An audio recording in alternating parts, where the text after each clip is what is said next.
రైటిక Hyderabad Banjara hills లోని కబ్జాలపై చర్యలు చేపట్టింది హైడ్రా 5 ఎకరాల్లోని ఆక్రమణలను తొలగించారు అధికారులు.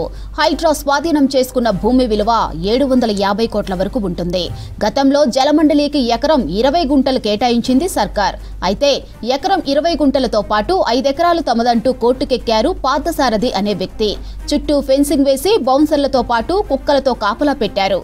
వివాదం కోర్టులో ఉండగానే మొత్తం 5 ఎకరాల భూమిలో షెడ్యూల్ నిర్మించుకున్నారు.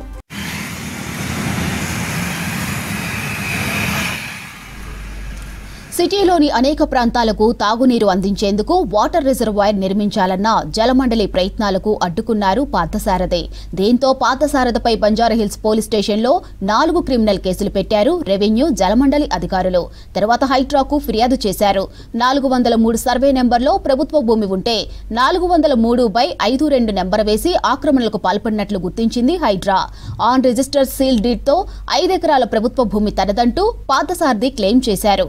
అయితే షేక్పేట్ రెవెన్యూ అధికారులు లేఖతో భారీ బందోబస్తు మధ్య పార్థసారథి వేసిన షెడ్యూల్ను తొలగించారు హైడ్రా సిబ్బంది. 5 ఎకరాలు ప్రభుత్వ భూమి అంటూ బోర్డు ఏర్పాటు చేశారు.